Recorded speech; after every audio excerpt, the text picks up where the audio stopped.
So thank you for coming. My name is Larry Davies, and I am Chief Learning Officer for Teak Learning. We're based in Abu Dhabi and also in Connecticut in the USA. We're basically an educational consulting organization.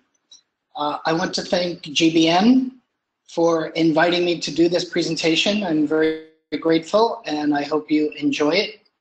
I should be talking between 35 to 40 minutes, and then there'll be time for questions. So let's begin. I found this quote that I think is a good quote for this presentation by Padmasree Warrior, who's been called the Queen of the Electric Car Biz by Fortune magazine. So apparently she has an electric car company in the US, and she's been very successful with it. She says, "I don't like the word balance. To me, that somehow conjures up conflict between work and family. As long as we think of these things as conflicting, we'll never have happiness. True happiness comes from integration of work, family, self, community."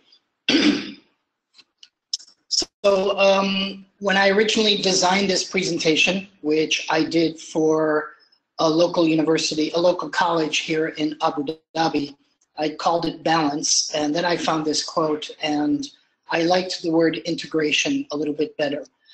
But I want to talk a little bit more about balance too. And the main parts of my talk today are going to be about organizational culture and leadership within an organizational culture. And I found that we need to do all four of these things: build your team, set your workflows, encourage innovation, and sell your talents. And I'm going to talk about this today as a linear process, although it's not really a linear process. It's more of an integrated process where these four pieces balance each other out and are well integrated. And all of these, of course, have to do with different types of organizational cultures. And these organizational cultures then lead into different types of leadership that's needed to foster these types of cultures. On the right here of the screen, you can see a quote by Dalai Lama. I'm not going to read the whole quote, but basically it's about the paradox that we have these things, but we don't have those things. We have this, but we don't have that. And this is basically a quote about life not being balanced or integrated. So bigger houses, smaller families. We've become long on quantity, short on quality, etc. Tall man, but short character. When I read this quote, it reminded me of the story of the Malaysian monkey trap. And you can see the monkey here on the left. He has his hand in a coconut. So the story goes that in the past, in Malaysia, they were able to catch monkeys quite easily. They would take a coconut, as you see, and they would cut a hole that was just big enough for the monkey to put his hand in. And then they would put a chain and a stake on the ground. So in order to bait this trap, they would put a banana inside of the coconut. So of course the monkey would smell the banana, come and see it inside the coconut. He would reach his hand in because he could fit his hand into the hole. And then he would grab the banana. And then when he tried to pull it out, well, his hand was too big to pull out. So the monkey would just sit there with his hand inside the trap holding the banana, not able to take his hand out. And then the hunters would simply come up with a net and put it over him and take the monkey away. And of course, it didn't occur to the monkey to simply let go of the banana in order to be free. And I think this lack of balance or lack of integration or lack of knowledge is something that's common. We humans are similar. We grasp a lot of bananas and we don't let go of those bananas in the way we need to. We really need to think about how to integrate our lives better. So we want to avoid this trap even in organizations. So I found this graphic by a college that was talking about student success, and they use this image of the scale. And again, this scale has to do with balance, balancing your academic success with your social support, family, community, with your work and other commitments, and with your physical and mental health.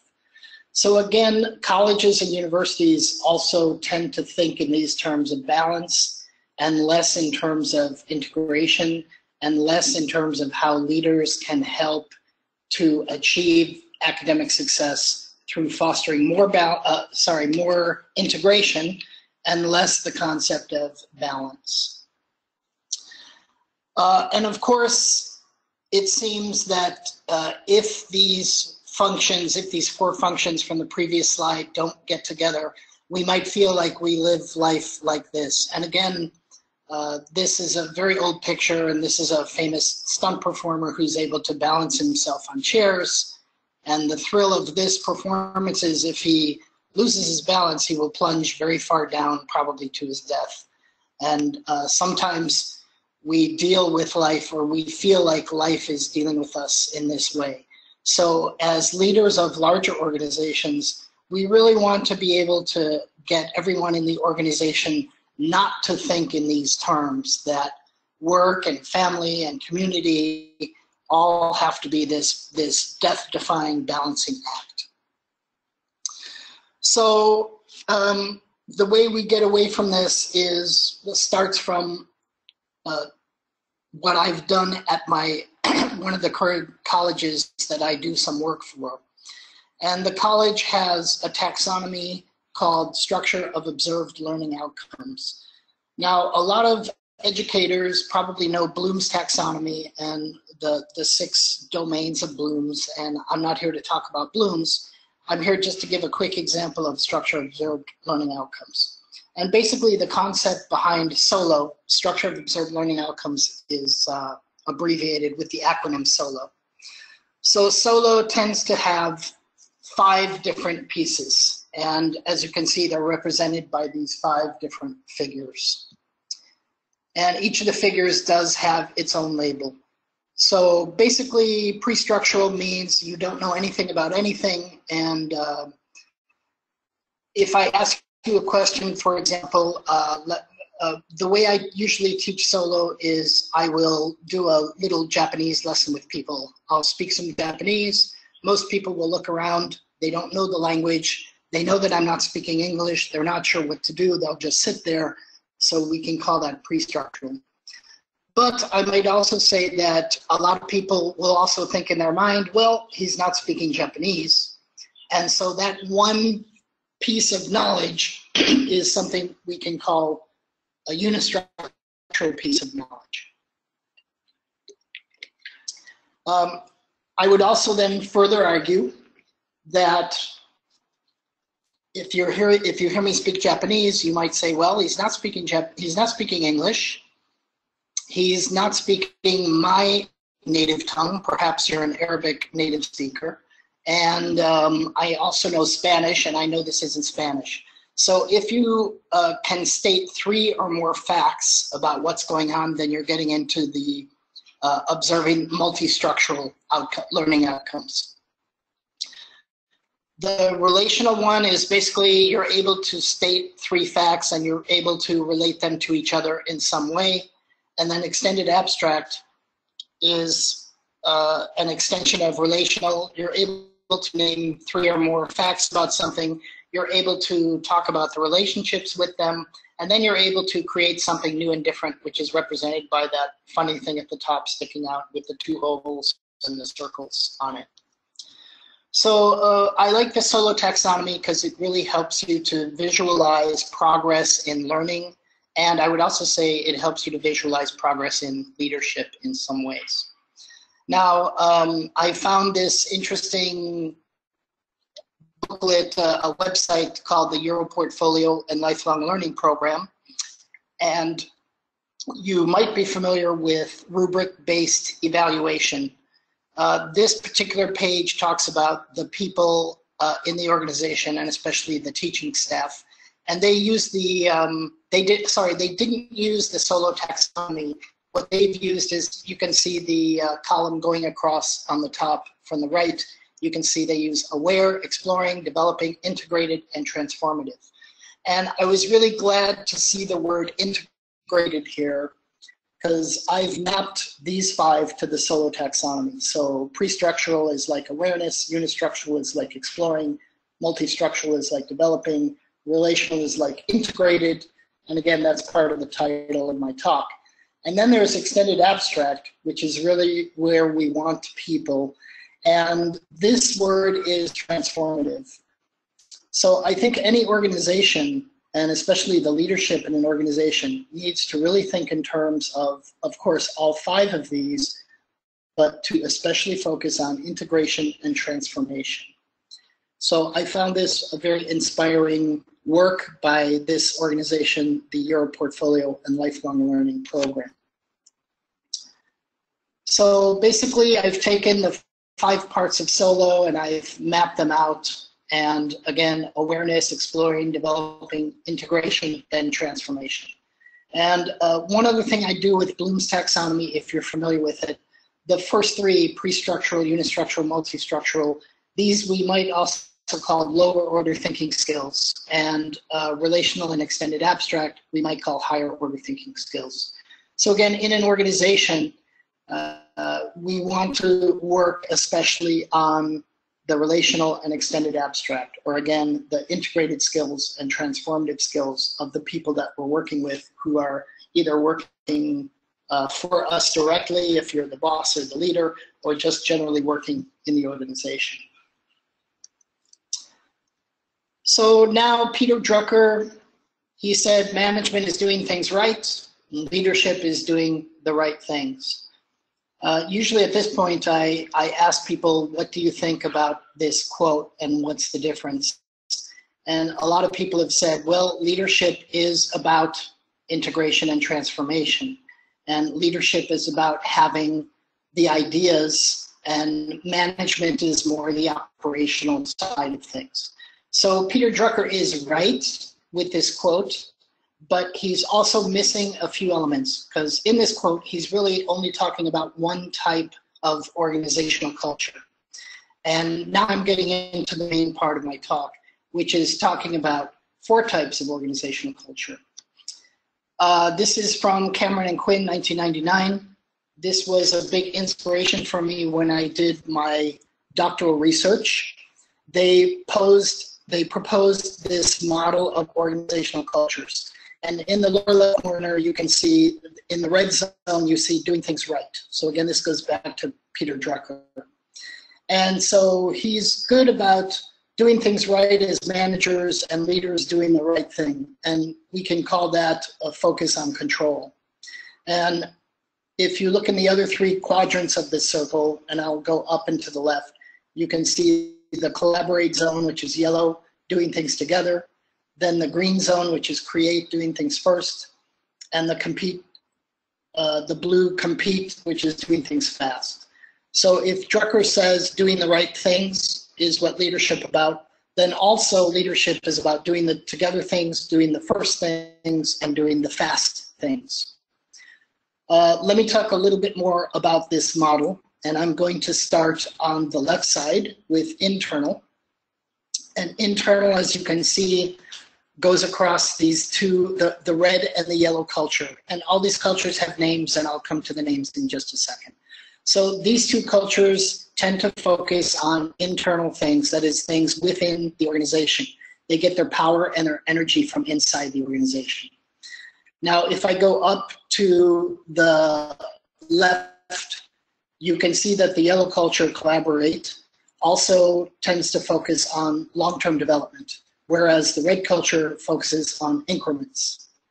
So going up to the top now, the yellow and the green cultures, the things they have in common is flexibility. They focus on their employees to be flexible, to be able to do things perhaps at their own pace, etc. Then again, the yellow culture is flexibility over the long term, and the green culture focuses on breakthrough flexibility more than anything. Then the opposite of the red and yellow culture is focusing on the internal. We have the green and blue cultures focusing on external. This means that they get their energy and their vision from outside of the organization. They focus on working with other people or other organizations. This is one of their foundations. And of course, the create culture, the green culture, works on external breakthroughs, whereas the blue culture works on external short-term performance. Then the red and the blue cultures, what they share in common is focus, as opposed to flexibility, which is up at the top. And again, the blue culture, their focus is on short-term performance, and the control culture's focus is on doing things in an incremental way. Also, you can see in the center, these three circles, people, practice, and purpose. Remember that people are always at the center. Again, this is where we want our integration. This is where we want our transformation. Then we can think about the practices that people do. Then we can think about the purposes that people do. I might argue that purpose is right there with people too, right in the center, but that's another talk. Again, this is the Cameron and Quinn model. So Cameron and Quinn have given names to these four types of cultures. The red culture is called the hierarchy culture. Then we have the yellow clan culture, the green adhocracy, and the blue market culture. So I'm going to talk a little bit more about all of these cultures. I'm going to talk about the positive values and the negative values of these cultures too, before I get into the types of leaders that you'll find within these four culture types. So starting in the top left, the clan culture, this is how these four cultures look at producing effectiveness. So clan culture thinks that human development and high commitment are what produce effectiveness. The hierarchy says control and efficiency with capable processes produce effectiveness. The adhocracy says innovation, vision, and constant change produce it. And the market culture is about aggressively competing and customer focus, which produces effectiveness. Other parts of the values of these four cultures, if you have clear and proactive values, these are the things that align most closely to each of these 8 points. So starting at the top with the clan culture, in order to have flexible long-term development, you want to focus on commitment, morale, and human development. In order to focus on internal long-term development, you want to have participation, openness, and discussion. The hierarchy, which focuses on internal increments, looks for information management and documentation. And the hierarchy that focuses strictly on the incremental looks for stability, control, continuity. The adhocracy up at the top, the green, in order to have flexible breakthroughs, you have to think about innovation, adaptation, and change. And in order for these breakthroughs to be external, to relate to outside forces, you need to look at external support, resource acquisition, and growth. And finally, the market culture, looking at external short-term performance, they focus on productivity, accomplishment, impact, and efficiency. And the focused short-term performance of the market culture looks at direction, goal clarity, and planning. So there's a lot of these are the clear and proactive values that each of these four types of cultures tend to focus on and tend to favor. And again, leadership here, which I'll talk about in a second, has a lot to do with fostering all of these. And also, from the beginning of my talk, it's not really a linear process that happens here. It's more of sorry, I'm going to use the word balance again. You want the balance, you want the integration, and you want the transformative aspect of all of these types of values.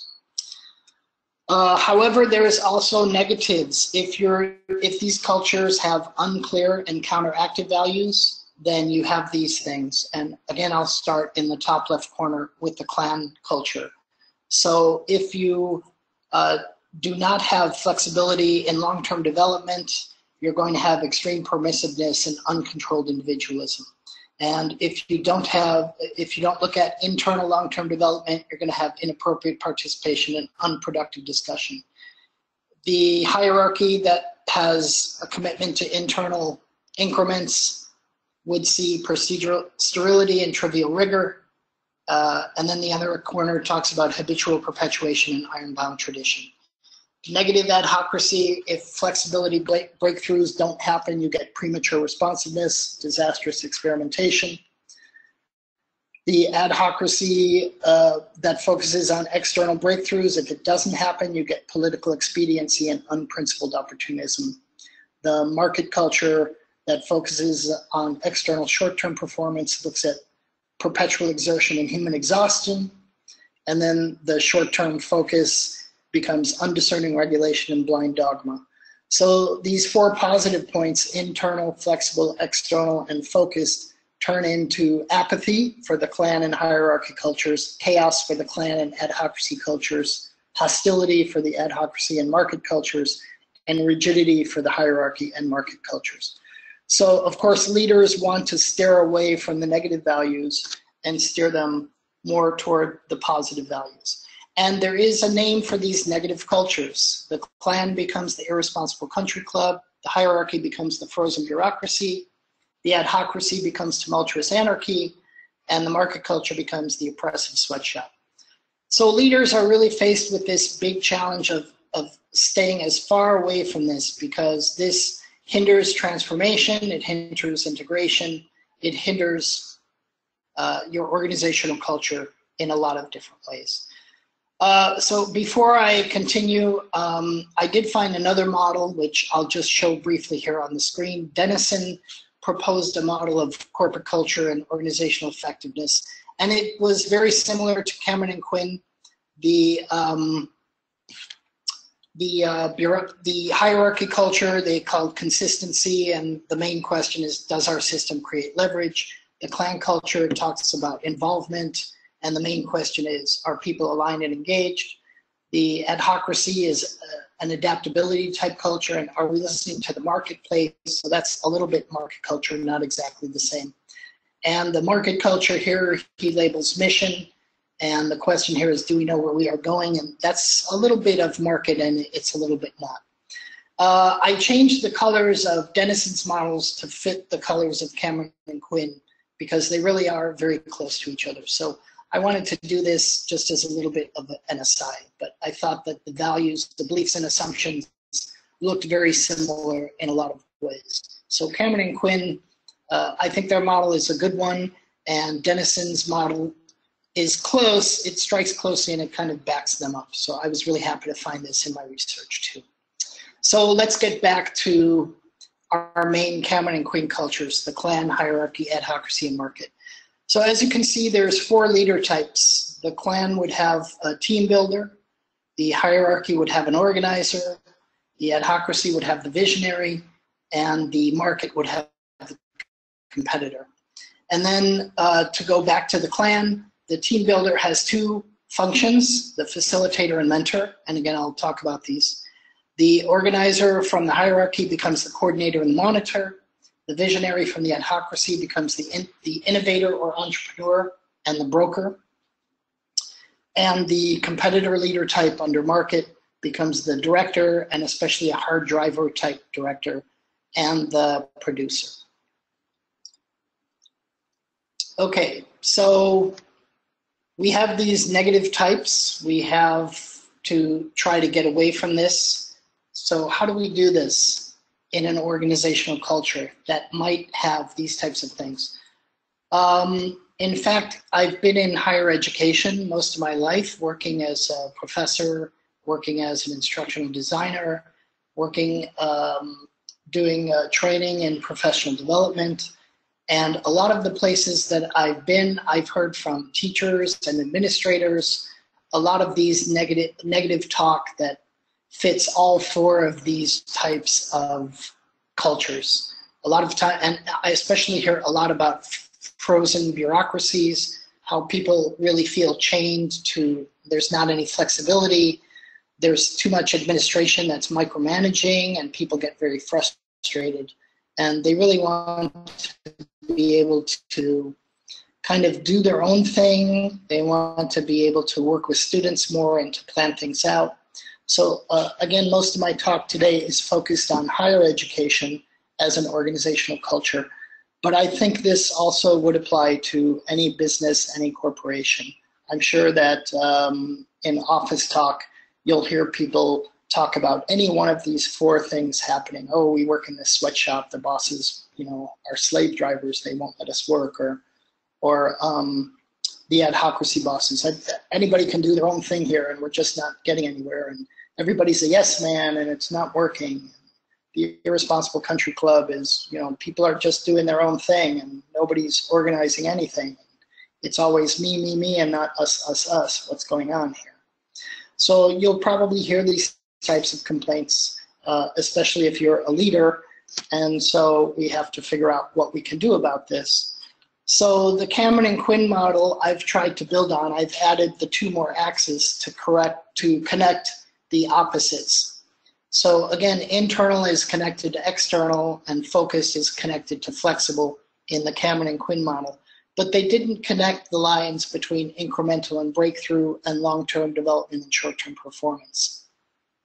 And I think this is important because it helps us to define leader functions a lot better, because as you can see now, our pie is cut into 8 pieces. So we can start talking about the 8 leader types and what they can do to help us to restore the cultures where we want them to be. We want to get back to the positive values that we want.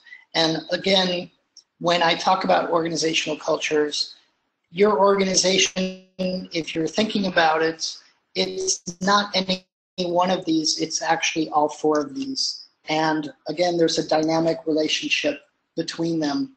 And we could go back to the word balance again, back and forth, but we also want to think more in terms of how we're going to integrate these 4 cultures with each other so that we can transform ourselves and the people we work with and be a little bit of all 4 of these cultures, because all 4 of them are needed, and leaders need to focus on different aspects of the organization and the organizational culture at different times. And again, I would propose that if you're a startup like we are, that you are going to do this in a linear way. If you're joining an organization that's been around for some time, then you could pretty much start at any point, but there actually is an instrument you can use to gauge how people view your organizational culture and how they would like it to be in 5 years from now. Again, this was a tool that I found when I was doing my research for my doctoral dissertation, and I found it really interesting and valuable, and I was able to survey 1 university and learn a little bit more about how people perceive their organizational culture and where they wanted to go with it in the future. But let's get back to the leadership part. So if you are in an organizational culture, I would say the very first step, if we have to be linear, and if we're starting an organization, and again, my organization, Peak Learning, we're pretty much brand new. We started about 6 months ago now, and we're starting with building our team. And I think building your team is where you need to start, because you're going to be working with people, and you want to make sure that people are compatible with each other in a lot of different ways. So, of course, we have to start with the clan culture. And the clan culture builds teams through the human relations model. And again, this leader type is called the team builder. So we're looking at these 3 aspects of the yellow part, that focusing on internal long-term development and flexible long-term development. So again, as the clan culture, we want to look at getting people to commit to the organization. We want to make sure their morale is good, and we want to take care of their human personal development. We also want to encourage participation, openness, and discussion within the organization. These values need to be there, and I think this really is the best place to start if we're building some kind of organization. So the team builder would have 2 roles, and I hope you can see this on the screen. I apologize for the small lettering. So we would start with the mentor, the leader mentor, the team builder mentor. And again, I'm going to approach this from a professional development standpoint. If I'm asked as a consultant to come in and to fix, quote unquote, an organization, I think I would start with a mentoring system, and I would develop some kind of professional development system where you have mentor leaders, and they're in charge of 3 things: helping people to understand themselves and others, helping people to communicate effectively, and helping to develop subordinates. And by subordinates here, I mean everybody who works in the organization. Leaders are subordinates to the organization just as much as other employees, maybe lower tier employees are too. Even the company owner is a subordinate to the organization. So you want to be able to develop everybody in a lot of different ways. So for me, this would be the first step and the first leader function. The second leader function is the facilitator. Again, the mentor, the focus here is on flexible long-term development. And I think these three facets of focus of concentration would be the way to go. Then the next leader type under team builder would be this facilitator. And again, it's the facilitator's job to help people think about focusing on the internal aspects of the organization over the long term. You want to develop the people over a very long term inside. So the first thing you'll want to do is look at team building. And again, this would be professional development sessions that help employees from top to bottom work with each other more, know each other more, know each other's strengths and weaknesses. Also to using participative decision making. The facilitator leader wants to make sure that everybody's going to be part of making decisions in an organization, and that way decisions over the long term are how do I say this, a little bit common and expected, because people really know what everybody else is thinking, and it becomes a lot easier to make mutual decisions. However, there are times when the facilitator also has to help people affirm that there will be conflict in the organization. So how to manage conflict at this stage, I think, is a very important part of the process. So that's team building. So then the second step is setting your workflows. In other words, making sure that everybody's using similar tools, that the processes are correct, etc. So of course, setting workflows tends to be something that you find in the hierarchy. And hierarchy works on the internal process model. And the leader type here would be the organizer. So you've done your mentoring leadership function, you've done your facilitating leadership function, and you've shorn up your clan culture. Now you're going to work on your hierarchy. And again, because you're focusing on internal increments and you're looking at how to best manage information and how to document things, and then again, you're going to focus on increments, so you're going to think about stability, control, and continuity. This is where the next two leader functions come in. So next you'll want a monitor leader function. And the monitor, of course, works on monitoring personal performance of all people in the organization, and then managing the collective performance of the organization. This could be in groups or teams or the entire organization. It could be a pair of people working together. It could be a group of 6. It could be the entire organization. And then, of course, managing the organizational performance as a whole and talking about this. So this type of leader is looking to make sure that everybody knows they're being evaluated in certain ways, that evaluation is a continuous process, and it's there for a reason. It's there for quality. It's there to make sure that people are working together right. It's there to make sure that everything that's happening in the other 3 cultures is working in the way that it needs to be working. Then the coordinator. The coordinator's functions are managing projects, designing work, and managing across functions. So again, this coordinator is the one who's helping to make sure that all projects, large and small, work in an efficient way. And so this is also talking about designing work here. For me, means designing processes, procedures, and protocols. And let me tell you, I've seen many higher education organizations that don't have these. I've been at several places I've seen this not working well at all. So there comes a time when you really need to think about these things and work through these things. And again, this function is coordinator, and it's part of the hierarchical organizational culture.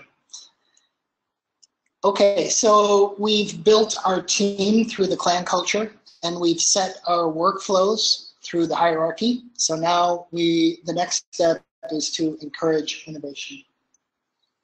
And again, this is the open systems model for the adhocracy, and this leader type is a visionary. Again, so starting at the top, this leader type wants to focus on flexible breakthroughs. And then the next leader type wants to focus on external breakthroughs. And the flexible breakthroughs mean innovation, adaptation, and change. And the external breakthroughs mean fostering external support, resource acquisition, and growth. This brings us to the next two functions, the innovator and the broker. So the innovator, who again is focusing on flexible breakthroughs, wants to be able to help people understand what it's like living with change and thinking creatively and creating change. So it's all about change and how to do that. The broker then will look at building and maintaining a power base, negotiating agreement and commitment, and presenting ideas. So again, I would say if we're doing this in a linear fashion and I'm a professional developer, now these would be my next 6 types of workshops to help people really focus on these areas. And especially to train the leaders to think about their role as an innovator leader, and as a broker leader. And finally, we get into the market culture. So after you have got your team together, decided how to do things and how to be more creative and innovative, now you have to go out and sell what's happening inside the organizational culture. You have to sell your products, you have to sell your talents. So, of course, this is the rational goal model and the competitor leader who has to help people to be better salespeople. First, you want to focus on external short-term performance.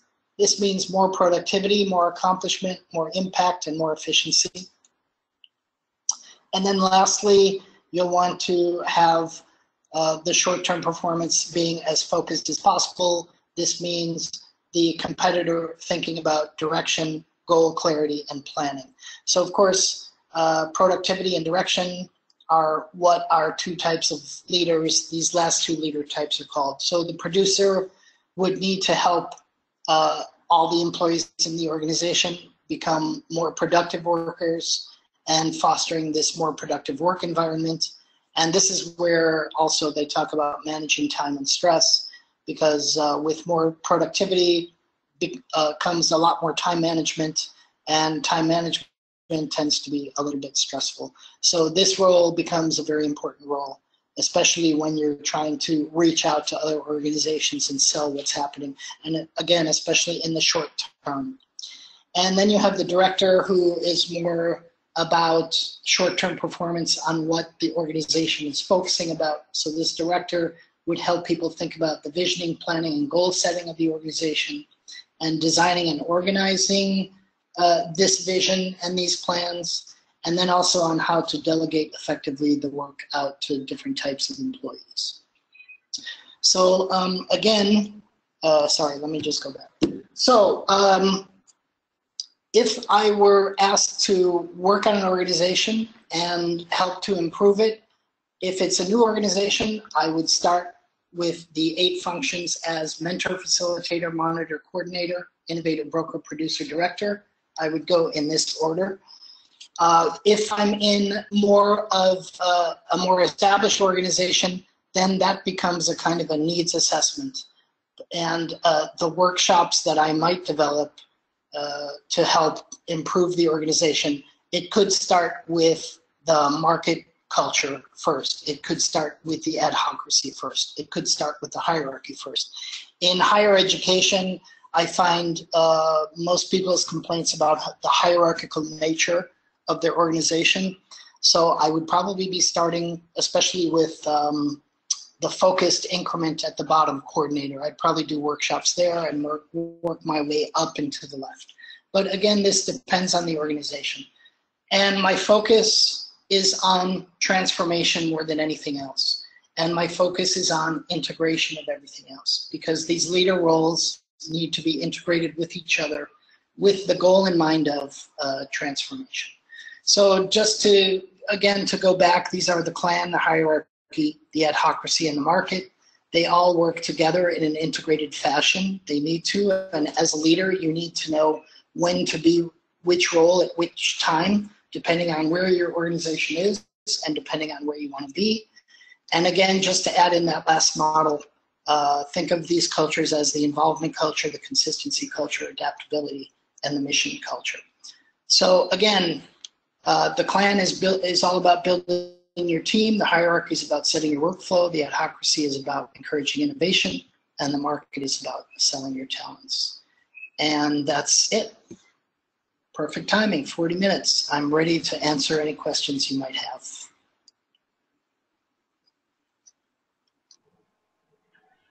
Thank you very much for such a fascinating presentation, folks. We are now open for the question and answer session.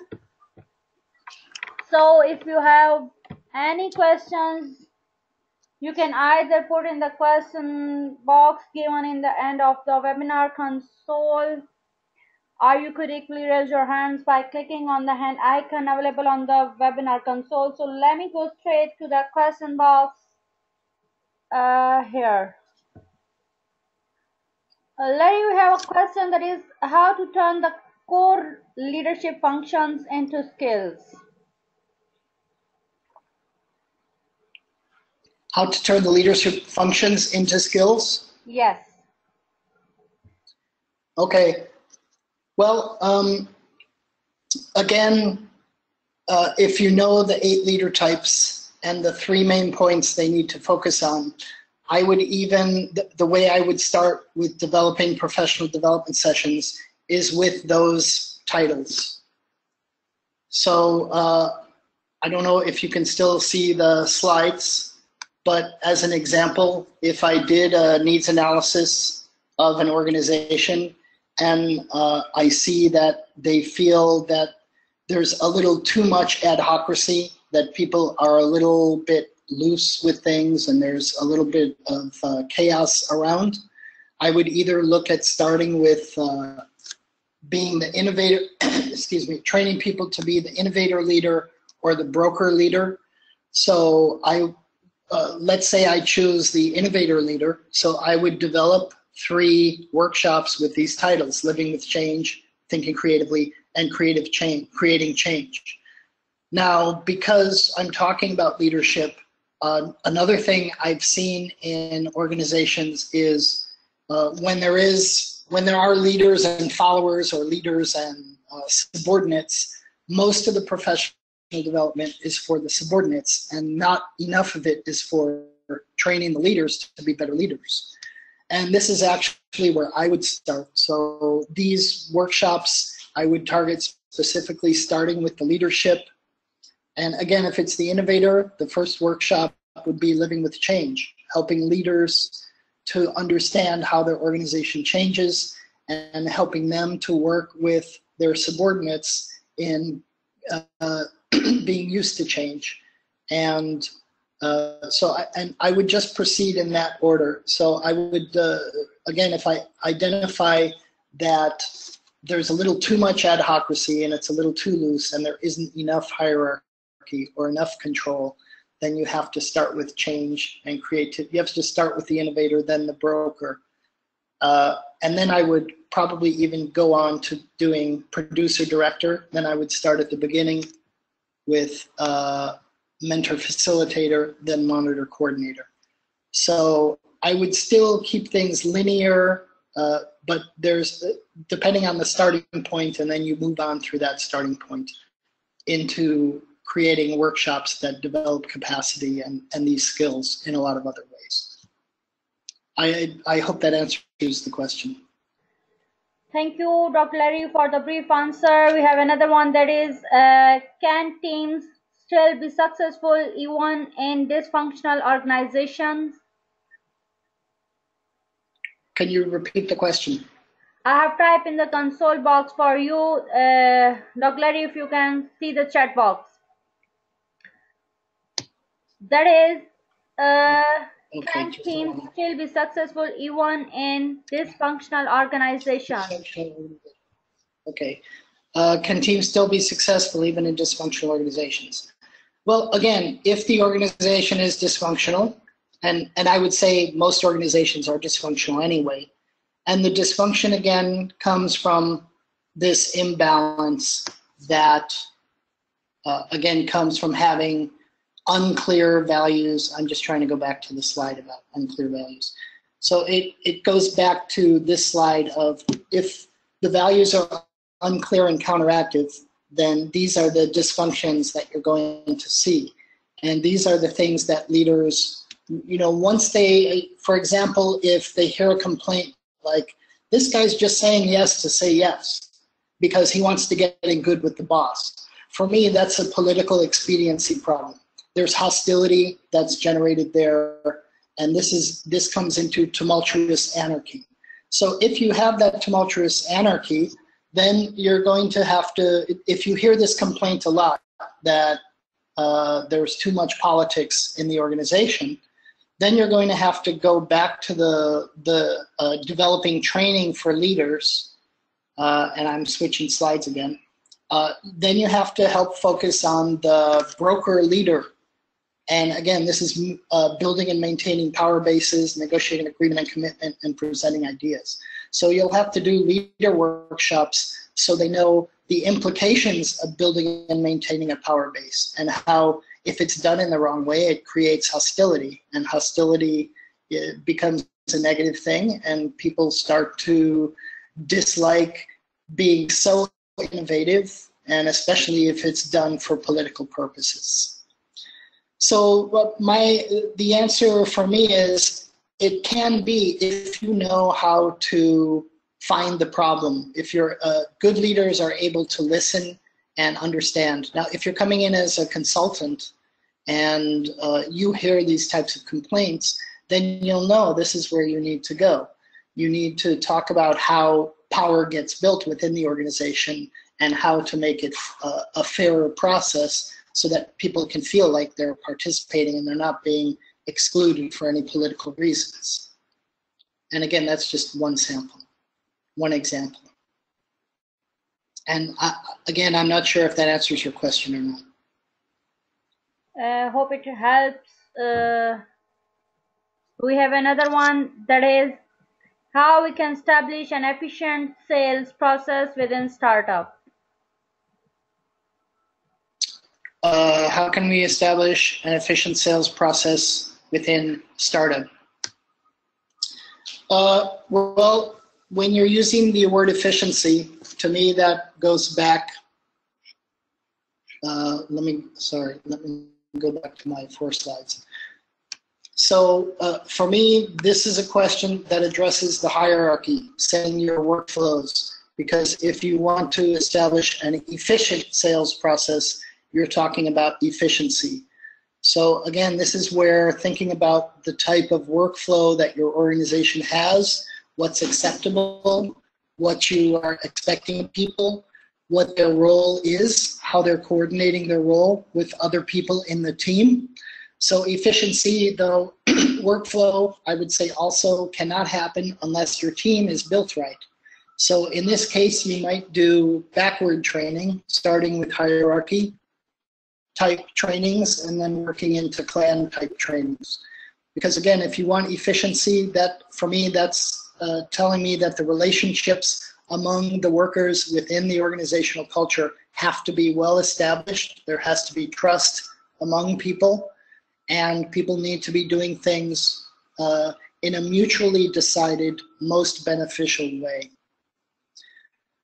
So again, for me, this, and the other thing here is you're using the word startup. So in a startup, I would say if you have to do things linearly, you start with your team, then you decide how you're going to work together, then you're going to look at the innovation, then you're going to look at sales. And again, I hope that answers your question.